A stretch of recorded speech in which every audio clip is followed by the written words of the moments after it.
ವರ್ಷಕ್ಕೆ ಇನ್ನೇನು ದಿನಗಣನೆ ಆರಂಭವಾಗಿದೆ. ಈ ನಿಟ್ಟಿನಲ್ಲಿ ಪೊಲೀಸ್ ಆಯುಕ್ತ ಎನ್ ಶಶಿಕುಮಾರ್ ರೌಡಿ ಪರೇಡ್ ಮಾಡಿದ್ದಾರೆ. ಇಲ್ಲಿನ ಕಾರವಾರ ರಸ್ತೆಯ ಹಳೆಯ ಸಿಆರ್ ಗ್ರೌಂಡ್ನಲ್ಲಿ ಹುಬ್ಬಳ್ಳಿ ಧಾರವಾಡ ಪೊಲೀಸ್ ಕಮಿಷನರೇಟ್ ವ್ಯಾಪ್ತಿಯ ಎಲ್ಲಾ ಪೊಲೀಸ್ ಠಾಣೆ ವ್ಯಾಪ್ತಿಯ ರೌಡಿ ಶೀಟರ್ಗಳಿಗೆ ಖಡಕ್ ಸೂಚನೆ ನೀಡಿದ್ದಾರೆ. ಮುಂದೆ ಅಪರಾಧ ಕೃತ್ಯಗಳನ್ನು ಕೈಬಿಟ್ಟು ಉತ್ತಮ ಬದುಕು ನಡೆಸುವಂತೆ ಬುದ್ಧಿವಾದ ಹೇಳಿದ್ದಾರೆ. ರೌಡಿ ಶೀಟರ್ಗೆ ಅಂಬೇಡ್ಕರ್ ಬಗ್ಗೆ ಪಾಠ ಮಾಡಿದ ಕಮಿಷನರ್. ರೌಡಿ ಶೀಟರ್ಗಳ ಪರೇಡ್ ವೇಳೆ ಕೊಲೆ ಆರೋಪಿಗೆ ಕಮಿಷನರ್ ಕ್ಲಾಸ್ ತೆಗೆದುಕೊಂಡಿದ್ದಾರೆ. ಹಳೆ ಹುಬ್ಬಳ್ಳಿ ಪೊಲೀಸ್ ಠಾಣೆಯಲ್ಲಿ ಮದನ್ ಮೇಲೆ ಹಲವು ಪ್ರಕರಣಗಳಿವೆ. ಇಂದು ನಡೆದ ರೌಡಿ ಶೀಟರ್ ಪರೇಡ್ ವೇಳೆ ಅಂಬೇಡ್ಕರ್ ಭಾವಚಿತ್ರವಿರುವ ಪೆನ್ ಹಾಕಿಕೊಂಡು ಬಂದಿದ್ದ. ಇದನ್ನು ಗಮನಿಸಿದ ಕಮಿಷನರ್ ಅಂಬೇಡ್ಕರ್ ಬಗ್ಗೆ ಪಾಠ ಮಾಡಿದ್ದಾರೆ. ಕೊಲೆ ಆರೋಪಿಗಳು ಎದೆಗೆ ಅಂಬೇಡ್ಕರ್ ಭಾವಚಿತ್ರ ಇಟ್ಟುಕೊಂಡು ಓಡಾಡುವ ಪರಿಸ್ಥಿತಿ ಇನ್ನೂ ನಮ್ಮ ದೇಶಕ್ಕೆ ಬಂದಿಲ್ಲ. ಅಂಬೇಡ್ಕರ್ ಭಾವಚಿತ್ರ ಹಾಕಿಕೊಂಡು ಓಡಾಡೋದಲ್ಲ, ಅವರ ತತ್ವ ಸಿದ್ಧಾಂತಗಳ ಬಗ್ಗೆ ತಿಳಿದುಕೊಂಡು ಬಾ ಅಂತ ಹೇಳಿ ಪಾಠ ಮಾಡಿದ್ದಾರೆ. ಮಾಲೆ ಹಾಕಿದ್ದೀಯಾ, ಬದಲಾಗು.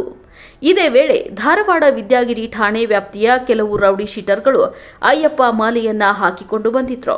ಈ ವೇಳೆ ರೌಡಿ ಶೀಟರ್ಗೆ ಎನ್ ಶಶಿಕುಮಾರ್ ಮಾಲೆ ಹಾಕಿದ್ದೀಯಾ, ಆದರೆ ಬದಲಾಗು ಅಂತ ಬುದ್ಧಿವಾದ ಹೇಳಿದ್ರು. ಇವತ್ತು ನಮ್ಮ ಹುಬ್ಬಳ್ಳಿ ಧಾರವಾಡ ಅವಳಿ ನಗರದಲ್ಲಿ ಇರುವಂತಹ ಒಟ್ಟು 1288 ರೌಡಿ ಶೀಟರ್ಗಳ ಪೈಕಿ 820ರಷ್ಟು ರೌಡಿ ಶೀಟರ್ಗಳನ್ನು ಇವತ್ತು ಪೆರೇಡಲ್ಲಿ ಕರ್ಕೊಂಬಂದಿದ್ರು. ಅವರ ಚಟುವಟಿಕೆ ಮತ್ತು ಅವ್ರ ಮೇಲೆ ಯಾವ ಕೇಸ್ ಇದೆ, ಅವ್ರ ಮೇಲೆ ಇರುವಂಥ ಕೇಸ್ ಯಾವ ಹಂತದಲ್ಲಿದೆ, ಅವರಿಂದ ಏನಾದರೂ ಕಂಪ್ಲೇಂಟ್ಸು ಅಥವಾ ವಿಕ್ಟಿಮ್ಗಳಿಗೆ ವಿಟ್ನೆಸಸ್ಗಳಿಗೆ ಏನಾದರೂ ತೊಂದರೆ ಆಗಿದೆಯಾ ಅನ್ನೋಂಥದ್ರ ಬಗ್ಗೆ ಎಲ್ಲ ಠಾಣೆಯಲ್ಲಿ ಮಾಹಿತಿಯನ್ನು ಪಡ್ಕೊಂಡು ಇವತ್ತು ಹಾಜರು ಮಾಡಿದರು. ಅವ್ರಿಗೂ ಕೂಡ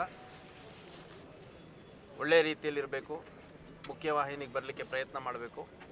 ಮತ್ತು ಯಾರ್ದಾದ್ರೂ ಕೇಸಸ್ ಕ್ಲೋಸ್ ಆಗಿ ರೌಡಿ ಶೀಟ್ ಮುಂದುವರಿಸೋ ಅವಶ್ಯಕತೆ ಇಲ್ಲ ಅಂತಂದರೆ ಅಂಥದ್ದು ಕ್ಲೋಸ್ ಮಾಡಲಿಕ್ಕೆ ಕೂಡ ಅವಕಾಶ ಇದೆ ಅನ್ನೋಂಥದ್ದನ್ನು ಸೂಚನೆ ಮುಖಾಂತರ ಮತ್ತು ಎಚ್ಚರಿಕೆ ಮುಖಾಂತರ ಹೇಳಿದ್ದೇವೆ.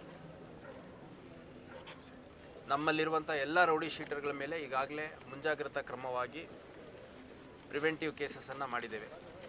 ಯಾರಿದರಲ್ಲಿ ಆ್ಯಕ್ಟಿವ್ ಇದ್ದಾರೆ ಅಂತ ಭಾಳಷ್ಟು ಜನರ ವಿರುದ್ಧ ಎಕ್ಸ್ಟರ್ನಮೆಂಟ್ ಅಂದರೆ ಗಡೀಪಾರನ್ನು 2024ನೇ ಇಸ್ವಿಯಲ್ಲಿ ಕೂಡ ಮಾಡಲಾಗಿತ್ತು.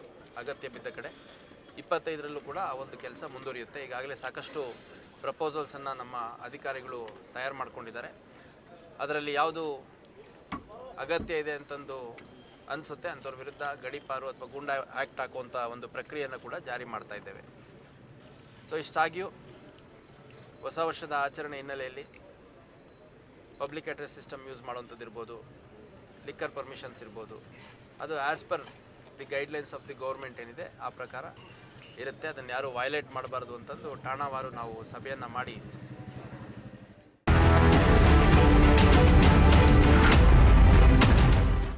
ನೀವು ನೋಡ್ತಿದ್ದೀರಾ, ಇದು ನ್ಯೂಸ್ 88 ಕನ್ನಡ, ಸುದ್ದಿಯ ಜೊತೆ ಸದಾ ನಿಮ್ಮೊಂದಿಗೆ.